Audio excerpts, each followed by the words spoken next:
ত্রিপুরার জয়েন্ট এন্ট্রান্সের যে এক্সামিনেশন হইব তার ফর্ম ফিল আপ কিন্তু অলরেডি শুরু হয়ে গেছে।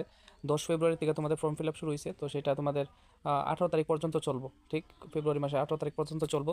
তো এইবার তোমাদের পরীক্ষাটা হইতে পারে এপ্রিলের 23 তারিখ, মানে একদম ঠিক এপ্রিলের মিডল দিকে তোমাদের পরীক্ষাটা হওয়ার কথা।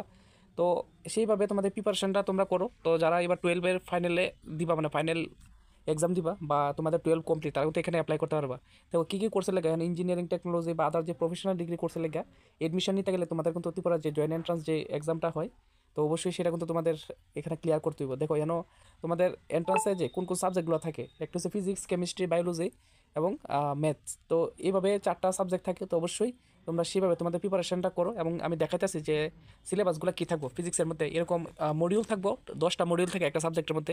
তো অবশ্যই ফিজিক্স আর কেমিস্ট্রির মধ্যে তোমাদের টোটাল 60 কোশ্চেন আইব, 30 করে প্রত্যেকটা কোশ্চেন কিন্তু 4 করে। তো টোটাল 120, টোটাল মানে 240 আইব একটা শিফটে, মানে একটা শিফটে 30 করে হইলে দুইটাতে তোমাদের প্রথম 90 মিনিটের মধ্যে এই 60টা কোশ্চেন তোমাদের সলভ করতে হবে। টোটাল মার্ক থাকবে 240। ঠিক, তাহলে চলো ফিজিক্স আর কেমিস্ট্রির আগে তোমাদের সিলেবাসটা দেখাই। তো মডিউল থাকবো টোটাল 10টা। দেখো মডিউল 1 ফিজিক্সের পার্টগুলো থাকবো, যেমন সোলার থেকে স্কেলার থেকে মোশন থেকে শুরু করে। তো মডিউল 2তে কোনটা কোনটা থাকবো, যেমন ফোর্স, তাছাড়া এখানে আছে পোটেনশিয়াল এনার্জি থেকে শুরু করে। মোটামুটি এখানে 10টা মডিউল আছে। ঠিক আছে, মডিউল নাম্বার 3 এটা, মডিউল নাম্বার 4, এরকমভাবে টোটাল 10-এর মধ্যে যাইমো আমরা। দেখো মডিউল 5 আছে, মডিউল 6 আছে, এবং মডিউল 7, মডিউল 8, মডিউল 9 এবং মডিউল 10। তো দেখো তোমরা অবশ্যই তারপরেও তোমরা এটা TBJEE, হ্যাঁ, মানে ত্রিপুরা বোর্ড অফ, মানে জয়েন্ট এন্ট্রান্স দেয়, Tripura board of joint entrance যে এক্সামিনেশন, সেটাতে এই সার্চ করে তোমরা এই ওয়েবসাইটে এই যে সিলেবাসটা তোমরা ডাউনলোড করে তোমরা দেখতে পারো একবার। এবার দেখো কেমিস্ট্রি তো সেম, যে some basic concept of chemistry, structure of atom, এরকমভাবে টোটাল কেমিস্ট্রি তো এখানে 10টা মডিউল আছে। মডিউল নাম্বার 3, মডিউল নাম্বার 4, তারপরে মডিউল নাম্বার 5, এইভাবে টোটাল কেমিস্ট্রিতেও তোমাদের মোটামুটি 10টা মডিউল আছে। দেখা যাচ্ছে এই মডিউলগুলো দেখো, কারণ সিলেবাস কিন্তু হিউজ সিলেবাস। আর এগুলো কিন্তু ক্লাস 9 এবং 10, হ্যাঁ, 11, 12 ওই স্ট্যান্ডার্ডে কিন্তু তোমাদের সেই এক্সামটা হইব ত্রিপুরা জয়েন্ট এন্ট্রান্স যে। তো মডিউল 9, মডিউল 10 এবং মডিউল এবার আইতেছ কোন সাবজেক্টে, এবার আইতেছ ম্যাথমেটিক্সে। ম্যাথমেটিক্সেও কিন্তু 4 করে আইব এক একটা কোশ্চেন। প্রথম যে শিফটটা হইব সেটা 11টা থেকে মোটামুটি প্রায় 12:30 পর্যন্ত হইব, 90 মিনিটের লেগে। তো 60টা কোশ্চেনে টোটাল 120 মার্ক আইব। টোটাল 120 করে হইলে 240 হইব। তারপরে শিফটে তো সময়টা আরও অনেকটা কমে যাবো, সেখানে 45 মিনিট করেও থাকবো। দুইটা শিফট হইব, টোটাল 90 মিনিট, হ্যাঁ, দুইটা শিফটে থাকবো। তো সেইভাবে তোমরা প্রিপারেশন করো। এখানে ম্যাথমেটিক্স আছে, ম্যাথমেটিক্সের পরে তারপরে আইব বায়োলজি। বায়োলজির ইয়েটা দেখাইতেছি, দেখো বায়োলজি একটা সাবজেক্টের মধ্যে টোটাল 10টা মডিউল, মানে বিশাল বড় সিলেবাস। কিন্তু যারা বিশেষ করে জয়েন্ট এন্ট্রান্স দিতেছো বা প্রিপারেশন করতেছো তারাই জানো, কারণ প্রত্যেকটা পড়াশোনার পিছনে অনেক পরিশ্রম দরকার। তো অবশ্যই এন্ট্রান্স ক্লিয়ার করা এতটাও ইজি না।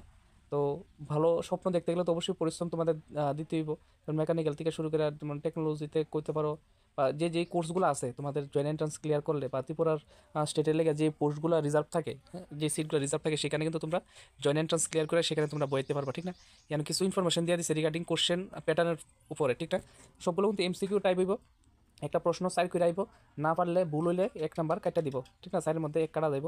তো সাবজেক্ট থাকবো তোমরা কেটে কেটে দেখো না, ফিজিক্স কেমিস্ট্রি থাকবো, ফিজিক্স আছে, কেমিস্ট্রি আছে, ম্যাথমেটিক্স আছে, বায়োলজি, 4টা সাবজেক্ট থাকবো, ঠিক আছে? তো এর মধ্যে কিন্তু আবার গ্রুপ আছে, A, B, C করে গ্রুপ আছে। যারা এই ফিল্ডে আসো তারা এটার ব্যাপারে আরও ভালো বুঝবা, ঠিক না? আমার কথাগুলো ধরতে পারতেছো। যেমন প্রত্যেকটা যেমন 30 করে যে কম্পালসারি যে কোশ্চেন হইব, MCQ হইব, হ্যাঁ, 3 কোশ্চেন অফ ইচ মডিউলে, মানে 10টা মডিউল থাকবো। তো 10টা মডিউলের মধ্যে একটা মডিউল থেকে 3 কোশ্চেন করে থাকবো, এরকম কইছে এখানে। তো টোটাল যদি 30টা কোশ্চেন যদি একটাতে থাকে তাহলে 4 করে হইলে 120 হইব। তো ফিজিক্স কেমিস্ট্রিতে এরকম 240 হইব, ঠিক ওই ধরনের লেখা আছে 240। এবার একটা যদি হয় তাহলে 4 ফাইভ, আর ভুল হলে 1 নাম্বার তোমাদের এখান থেকে কাটটা নিব। তাহলে 45 করে থাকবো একটা শিফট, মানে টোটাল 90 মিনিট থাকবো ফিজিক্স কেমিস্ট্রি, তারপর একটি 45 করে দুইটা শিফট দিব, ঠিক আছে? এই বলার ছিল। তো অবশ্যই তোমরা সিলেবাসটা আমার ভিডিওর লিঙ্কেও দেওয়া থাকবো, বা তোমরা TBJEE, হ্যাঁ, ত্রিপুরা জয়েন্ট এন্ট্রান্স এক্সামিনেশন যে সেই ওয়েবসাইট TBJEE, হ্যাঁ, ত্রিপুরা বোর্ড মানে জয়েন্ট এন্ট্রান্স এক্সামিনেশন 2025, সেই ওয়েবসাইটে গিয়ে তোমরা সেই নোটিফিকেশন বা তোমাদের বুলেটিন সব কিছু ডাউনলোড করতে পারো। দেখো নেক্সট ভিডিওটা অবশ্যই শেয়ার করে দিও। তাছাড়া আরও কিছু জানতে চাইলে, কারণ আমার এইসব বিষয়ে আমার জানতে খুবই আমি উৎসাহী, এবং এই বিষয়টা নিয়ে আমার ঘাটাঘাটি করতে আমার খুব ভালো লাগে। তো অবশ্যই তোমরা যদি আরও কিছু জানতে চাও তোমরা অবশ্যই আমার কমেন্ট করে আমি ধরো খুঁজা আইন না যেভাবে হোক তোমাদের কাছে সেটা প্রেজেন্ট করুক। তো দেখা হয় নেক্সট ভিডিওতে, সবাই ভালো থেকো।